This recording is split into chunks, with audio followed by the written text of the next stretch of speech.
to talk about is like environmental variables. So these are going, these are used in every kind of application. The idea, remember, like when we connect to our database, right? We have to store information about, like what is the name of the database that we're connecting to, right? Like what the user might be, what the password to the database might be. That kind of information, especially like sensitive information, you're not going to want to have just all throughout your code base. You're going to want to have that in one place. Not only because it's secretive, but also because this is like configuration, meaning if you want to switch the database or change the user, right, like to be your user, or like, share the code with somebody else and then they create their own, database user, you want that to be pretty easy to do. And so like we want to be able to like consolidate, have that information typically as an environmental variable, and then we can reference the environmental variable. So what is an environmental variable? So by the environment, we mean like the environment in your terminal, okay? So if you type into bash, like printenv, you can see that these are all my different environmental variables. I didn't, like a lot of these were just set for me. So some of them are about iTerm, some of them are these directories, I guess, of where to store stuff. Here's the user, right? So there's, different kind of paths, like where conda executable is stored, things like that, right? That like different programs are going to be using. You can add to this by doing the word like export. So you can just do like export foo equals bar. Like that's fine. Oops, I guess I can't do that. I'm going to try it this way. Okay, so it's the spaces that was throwing this off. So I just did export foo equals bar. Then if I do echo foo, oh, I'm sorry, I probably need a $sign here. There you go. So I just referenced the environmental variable with the $sign. So I assigned it by doing export foo, assigned it to the value bar, and then here I referenced, said, okay, this isn't literally the text foo, but a variable foo, and to look for, right? And a spit out bar. So what can you actually like, what types of information are we going to actually store here? So, we might store something like echo, like the database name, equals something, right? Equals the name of the database. And then we can, I'll show you how we can, reference it in our code. So that's the idea. So one thing to note, you'll see this in a second. You see this import OS? This is a Python library. All right. So it's a Python library that basically like it allows you. Let me show you. This allows you to. You see this? Like I can list the contents of a directory. So the OS is basically the commands that you do in Bash, right? This library OS allows you to perform through Python. All right. So how are we going to use it? Well, what we can do is from our code, like let's say we set this environmental variable of foo, or maybe like the database name, echo foo, and now we want to, export foo equals bar, and now we want to access it. We can do os.get, I always forget if it's all one word, so get env, and then the name of it, so that would just be foo, you see that? And it spits out bar. So the point is, from Python, from our code base, we can access an environmental variable. And what we may do is, like I kind of mentioned, we can do something like export and then do like the database name equals whatever it is, like our Foursquare database or whatever it is. And then we can, from Python script, really from like the settings.py file, we can do os.getEnv, right? The name of the database name, and it will retrieve it. Let me just run this settings.py so you can see what I mean. So we'll have just for now we'll do db name python 3-i settings.py, and now we did. So what we already did was we exported the database name, right? We exported this environmental variable. We just assigned this, And now, and we called it DB name. So now when I did os.getEnv DB name, this is just a constant in Python. We have this DB name, and that points to Foursquare DB. Okay, so the whole point is we're able to access our environmental variable, and then eventually what we'll do is, like, in our app file, we will import the DB name, or whatever we call it, the DB name, from the settings file, and then we can just have that right here. You know, you can just have the DB name here. And what's the benefit of this? Like I said, it's pretty indirect, right? It seems like kind of roundabout, but the benefit of this is, well, we just, we're gonna have to connect to our database in multiple places, and instead of going throughout the code base to change the database name whenever we want to do that, we can just change it in our environment. Okay, and it will read it from settings, and then settings will read it from our environment. Now, one kind of annoying thing about this is, like, you may have, like, multiple code bases, and you don't want to, that you're working with in multiple projects. And so, like, to, like, work on one project and then go into your environment and change the database name and then switch back, right, and then have to rechange it. Like, that can get kind of annoying. So what they have is there's this library called .env, okay? And I'll show you how it works. The way that it works is you create literally you just do like touch.env, right? The dot means it's a hidden file. Like, it doesn't show up if you do ls, but if you do ls-a, then you see the dot files, okay? And what you do is you can set your environmental variables in the .env file, okay? And then when I run something like manage.py, right? Manage.py imports from settings. So then this file will get run. And then we import this load.env function from the .env library. This is just a pip library. Then we say load.env, this right here. What that does is that's like the equivalent. That loads everything in the .env file. It looks for a .env file. It loads everything here into the environment. Right, so that now I can do os.getEnv, the DB name, and that DB name is actually defined. It'll need to be defined here. Okay, so let's just see that. So if I do like echo $DB name in the environment, oh crap, it is. Let's remove it. I'm going to do unset DB name, which will delete the environmental variable. So now if I do it, it's gone, right? It's not there. So instead, right, we're leaning on this .env library to do it, right? So all we need to do is just have the DB name here in a file called .env, films.db.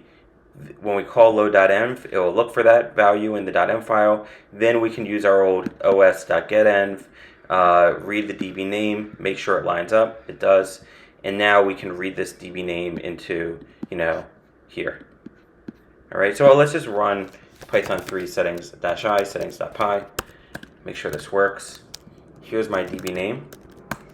Okay, films.db. Then we're going to read the DB name in the manage.py, right? And then it will connect to our database from here. Let's just see this. Let's just make sure this works. So I'm just going to run Python 3, app.run debug equals true. Okay, so I'm just going to run Python 3 manage. It's in the API folder, API manage.py. No module name settings, because, all right, one other thing. I'm actually, that might make it a little confusing. All right, let me just move the manage.py file out to make it a little easier. Sorry. MV API manage.py to the current directory. All right, so I'm going to do Python 3 manage.py. I'll reopen this. All right, so I'm going to do Python 3 manage.py. That's going to read from the settings file and import DB name, right? And then connect to that DB, and then select all the movies and return them, right? And then I need to do this app.run debug equals true. So when it reads from settings, DB name, it goes here. This load.env says before you start reading this thing, load all the values in the .m file and then assign it to this constant. And then in the manage.py, we read from that constant in settings and put it, say that's the database we want to connect to. So I should be okay if I run python 3 manage.py, and that's working fine. And then I can click on this, and I just need to make sure I go to the right URL, which is /movies. Okay. All right, and then here's my list of movies. So I already had, I had movies loaded into that SQLite database. Let me see what the questions are so far. Okay, so does .m, first question, so does .m basically override the default os.getenv path to find the environmental variables? Yeah, so os.getenv will still work.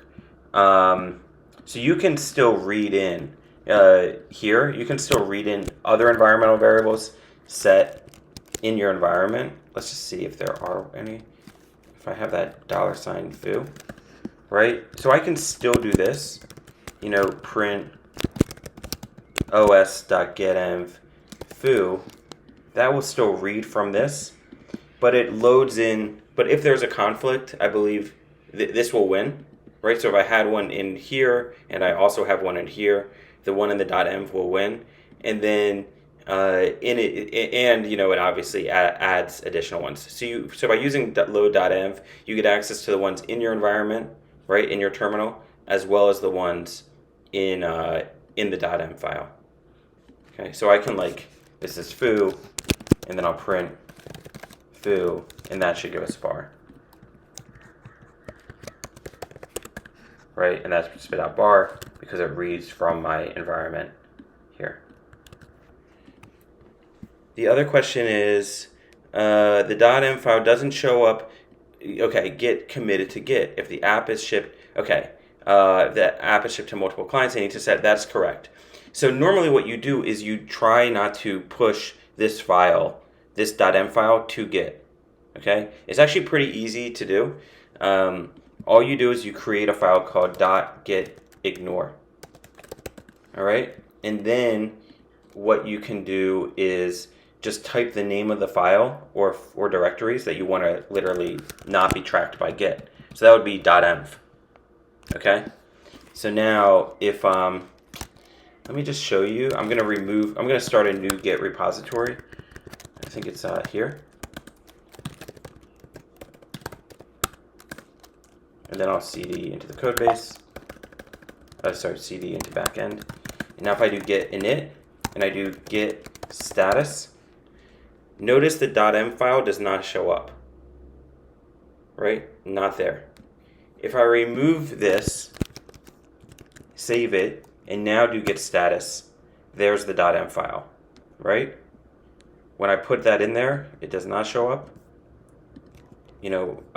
Once I removed it, it did show up, right? So we'll put this in here, do it again, right? And it does not show up. Okay, so what you would do is you'd say in the README, hey, to get this working, set the following environmental variables, right? Set this up. That way you're not sharing, that way people can configure their own database, etc. Whoa, more questions. If we're not using containers, well, we're getting into Docker. You don't have to.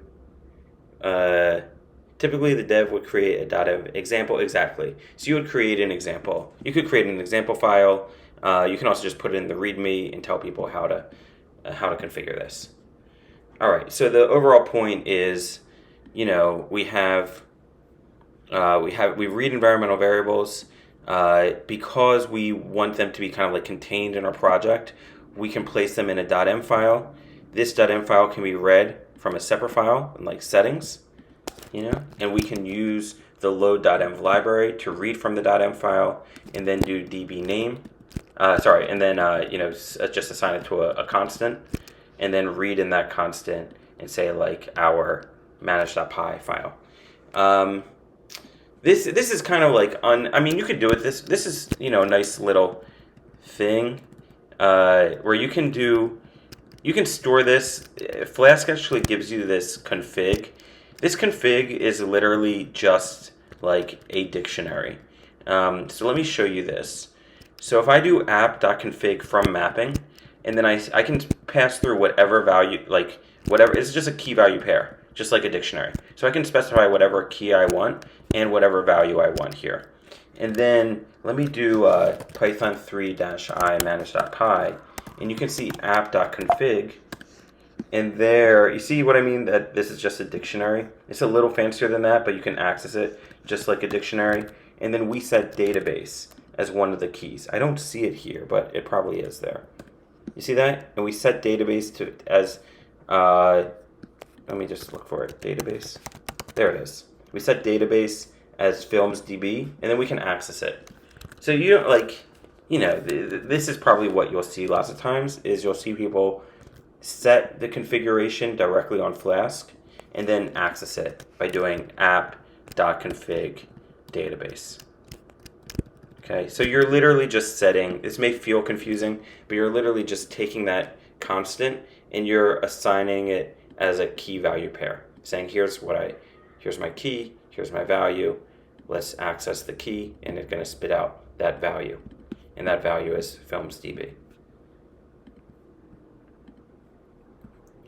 I haven't actually used .ini and config parser. There are various ways to set this up. I'm not, but probably it's very similar, but I just not super familiar with it. Okay, that's the main thing. One other thing to know. This is probably actually very useful for you. There is an environmental variable called Python path. This is a useful environmental variable. Let me show you why. Okay, so I have created a tests folder, and you can see all this does is basically it imports, it basically tests just like creating an instance of a class student and asserts type student as student. I just made it very generic or very simple. Then I have this student class in this API folder. Okay, that's it. So now let's say we try to run the tests. So if I try to run it from here, or the tests from here, we should know that this is going to break. Why is this going to break? Because remember, Python takes on the perspective of your terminal. So if you type ls, you don't see the word API anywhere here, right? So when you say something like from API.student import student, it's going to break. Let me try running it. I hope this breaks. Yeah, it breaks. So you see this? It says no module named API. If I move out of this, as we know, now we do see API, and I run PyTest, and it works fine. Oh, damn it. Probably because I need a dunder init file. But typically this will work fine, dunder init.py. And I have one here. That might be enough to work. Then now it works. Okay, so I needed to do this dunder init.py. But it's kind of annoying, right? We always forget this. People always forget this, that like, oh crap, I have to consider, when I'm here, I don't actually see that API thing. So when I run this, damn it. When you run in the wrong context, it will break. Let me show you. Let me show you like a workaround. I want to get this breaking. So I'm going to remove this. I'm going to run PyTest again, and now it breaks. Okay, cool. So because we didn't have like a configuration like with that init file set up, it's giving us this no module named API. There is like an environmental variable called Python env. Is that right? Python path, where we can set this. We can set the Python path, and it will basically say that this will always be, like this folder will always be accessible to us, API. So here's what we can do. We're going to cd into API and just do pwd. And now this is the path that we always want, like viewable, like always have this accessible regardless. So now we can export Python path equals that path. Okay? And now previously, when I ran the tests, and I did PyTest, right, this didn't work because I didn't have the init file. Now this time, it still doesn't work. Anyway, I'm probably going to mess it up, but that's supposedly, if it worked, the beauty of Python path. I guess I still need it. That's such a shame. It was going to be glorious. Anyway, there is this thing, Python path. I did set it to the right thing here. And what this is supposed to allow me to do is be able to access the API module kind of regardless of where I am in the code base. I did try it out before lecture and it worked fine. But let me maybe show you. Maybe I did it wrong. Maybe it should have been. You know what I think I did wrong? I think I should not. I should do this as the folder. Backend, not backend / API. Let me try that again. I'm gonna delete the init file. Yeah, and now I'm gonna cd into tests, right? And this previously broke for us, and now it works fine. Okay. So what I did was, let me show you what I made a mistake of. Originally, I set the Python path to backend / API, but that's wrong, right? Because the whole point is we want to like kind of say what should be the perspective of Python. Like when you call Python, what should be their perspective? And the perspective should be /backend, because if you cd into /backend, that's where you can see this module of API. So now the benefit of this is basically wherever you are in the terminal, you will always have access to this folder. You always have access to like this perspective. In other words, like even if I cd like out of this and I do Python 3, I can do import API and import, like from API.student, right? API.student import the student class. You see, all this is working. That's not typical, right? It's not normally the case that I get to go wherever I want to in my terminal and then, always have access to this module. But because right now I have that Python path set to be backend, right? It's always going to have access to whatever's viewable from this folder. So same thing, like I can, Python 3, I can just do like from settings, import DB name. You see that? And then I do DB name. And I guess I don't know, it didn't print out. But this file, any file that's available in this folder is now kind of viewable. I can, regardless of where I am in the terminal. Yeah, if you're in the API, let's say you're in, can I see your file explorer? If you're in, let's say, if you're in student, can you import something from manage? Yeah, you should be able to do from manage. My only question is, you're still probably gonna have to be worried about like circular imports, but let's say app here, import app.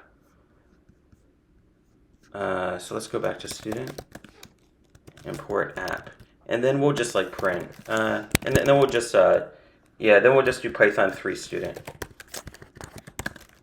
So I'll go into Flask. I'm in this Flask environment region, the backend, and then I have this API student.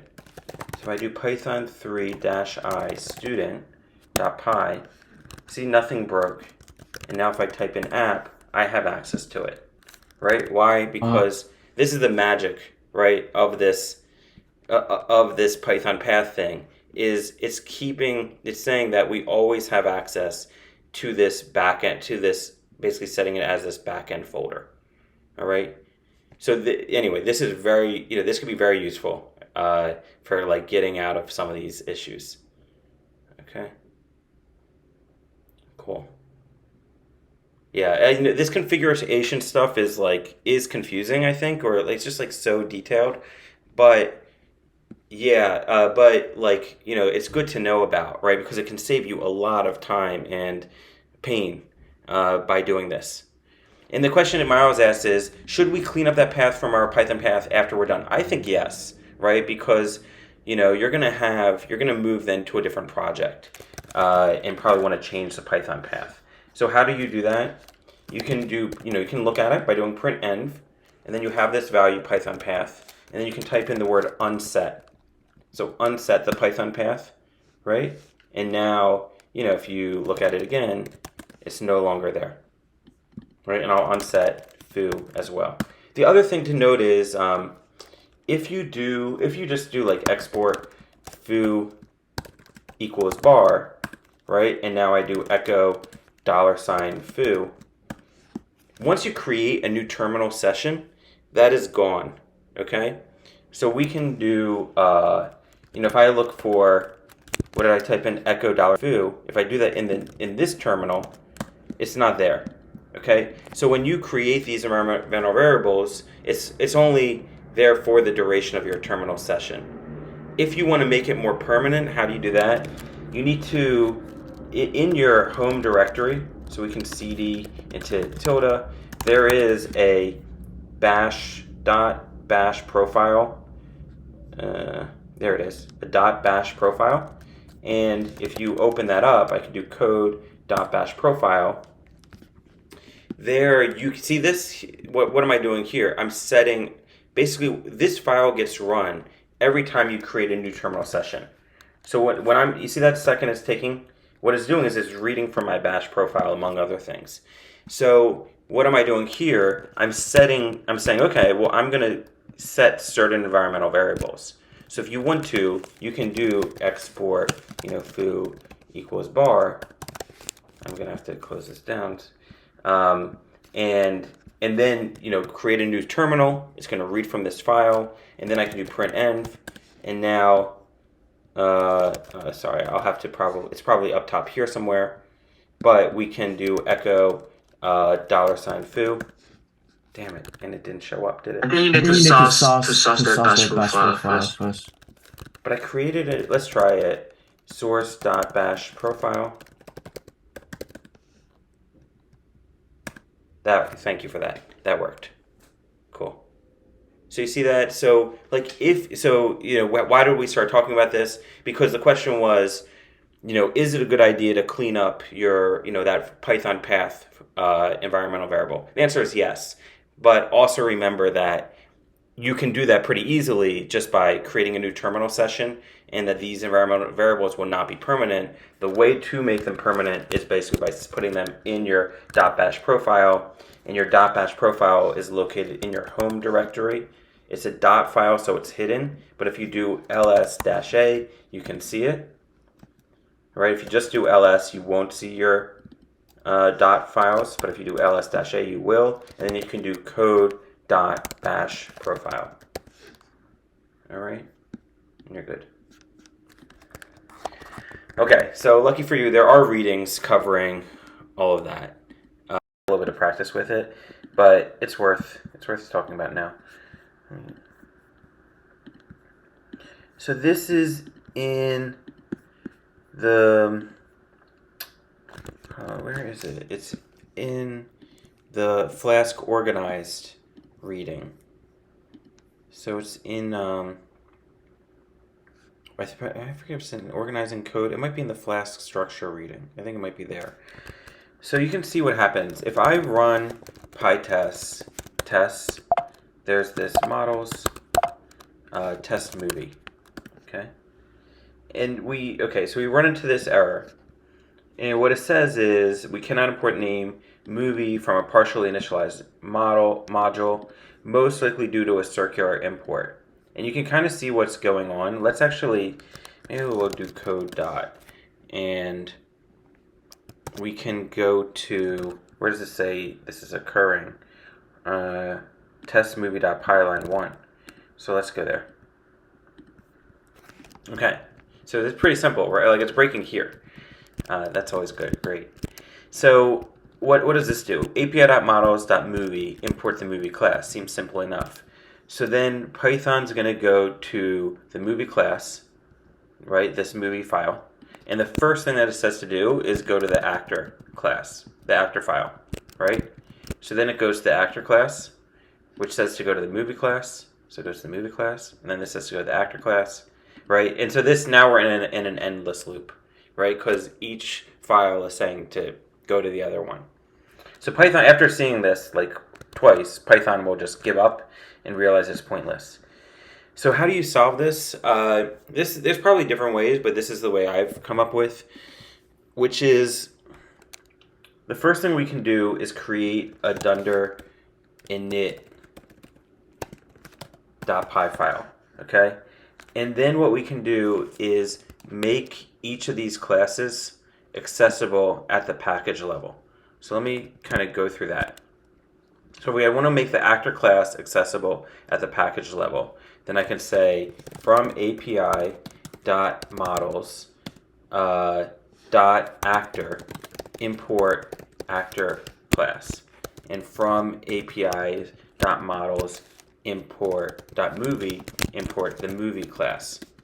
So what we're doing here is we are like saying, if I now go here and do like Python 3, and let me just type ls for a second. So you can see I kind of can see this API thing, and I do Python 3, and now I say let's import API.models. If you import API.models, and I can say like as models, what we'll have access to is anything defined in this init file. So when we like make use of this package, this init file is going to be run, and we'll have access to anything defined in it. So and I broke it. Let me just delete these lines for now, because we understand that this is causing us issues. All right, so let's redo it again. Now say import API.models as models, right? I just deleted those lines that was causing the circular import. But the point is now I should have access to like models.actor, right? I have that defined and available to me in this file. So when I do import API.models, what's happening is the init file is going to be run, and the init file is going to go to API.models.actor, import actor class, API.models.movie, import movie class. In fact, like anything I want, I can do like this, exit out of here, import API.models, and I can do models.foo, right? And it's just whatever I have defined in the init file, you have access to. Yeah, Conwell? Sorry if I forgot asking this earlier. So even in this init.py file, the first line of code from API.models.actor import actor. So in the actor file, we have got that import statement removed, but we still have reference to that movie class. How would that be resolved? Because this is interpreted line by line. How will that be recognized, the movie class, at least in the first? As you mentioned, the moment we say import API.models, this init.py file is executed, but the first line will actually sort of. But it will be okay, because there's no circular import now, because I do from API.models.actor import actor. At this point, the only thing that's happening is it's declaring this class. It's really just that. It's declaring the class.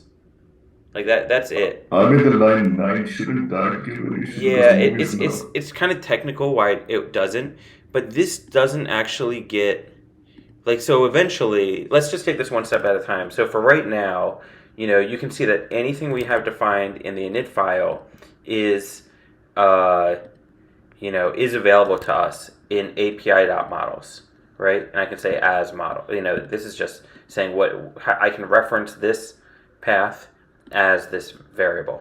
So I can do models.foo and models.actor, right? Because in models.movie. So now kind of like how this can help us is, instead of what we did previously was we did from API.models.actor, import actor, and this was telling us to go to the actor file, and in the actor file we said go to the movie, right? And we had that issue. So this is what we had previously. So instead what we'll do is we'll say import API.models as models, and then here we'll do models.actor, right? And this is going to be, getting read from here, and it's just read in the package. So it's like first we read in the actor, then we'll read in the movie, and now we're going to access this. When we read this is all we're saying to read. When we read this, it's just reading these separate things, and then we'll do the same thing over here. And we'll do models.movie. So now let's think about what happens. Maybe we'll actually start from the very beginning, go to the test, which is causing us the whole issue. From API.models.movie, import the movie class. So to do that, now we'll go over here and we'll say import API.models. What does this trigger? This triggers reading init. Sorry, I went to the wrong one. This triggers reading the init. Wait, I keep going to the test folder. This triggers going to the init.py. In the init.py in models, what does this say to do? It says go to actor. In actor, now you could say, well, actor tells you to go to movie, but actually doesn't. Actor just says go to models, go read this in. This is okay. We've already read this in, and now we read this in, and we're actually okay. This isn't. It feels circular probably in your head, but this isn't telling Python to go from one file, to rely on one or the other files. It's just, all that's happening is you're declaring the class. It's not even probably reading this line, actually. This is the only thing that's happening at this point. You kind of have to view it that way. So, just to start the train all over again, we say go API.models.movie, right? This takes us to the movie file. The movie file just reads in the init file. The init file reads in the actor file. And it's just this class is declared. And it also reads in the movie file. The movie class is declared.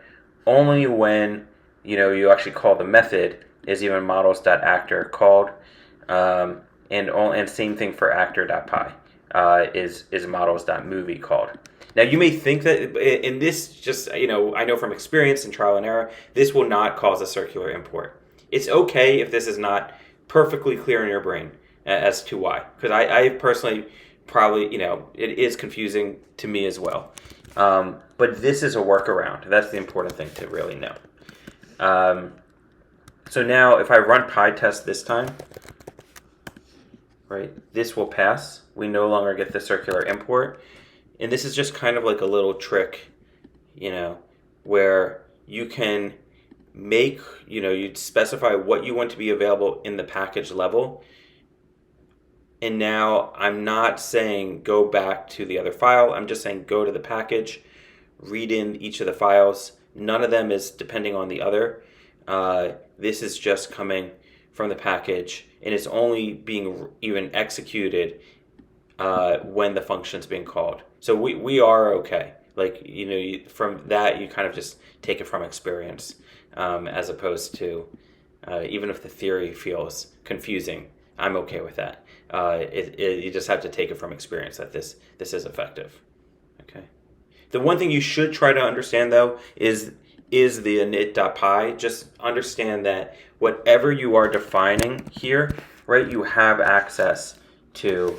If you do Python 3, import API.models, you don't, if we remove this line, we remove the actor. Let's take this out. I'll do Python 3, import API.models as models, right? I can't now do models.actor, right? That doesn't work, but I can do models.movie, right? Why? Because I've kind of given myself access to it here.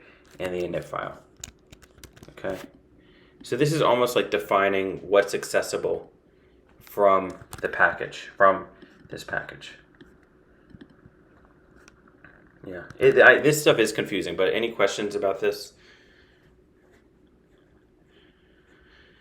All right, so this is the pattern for avoiding circular imports. Like I said, it's okay if it's not perfectly clear, but do try to understand the init.py file. When you do something like import api.models, that will immediately run the init.py file. That's really all that will be run.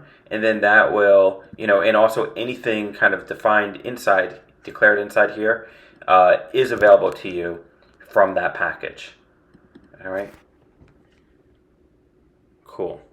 All right, I'll let you keep going unless there's questions.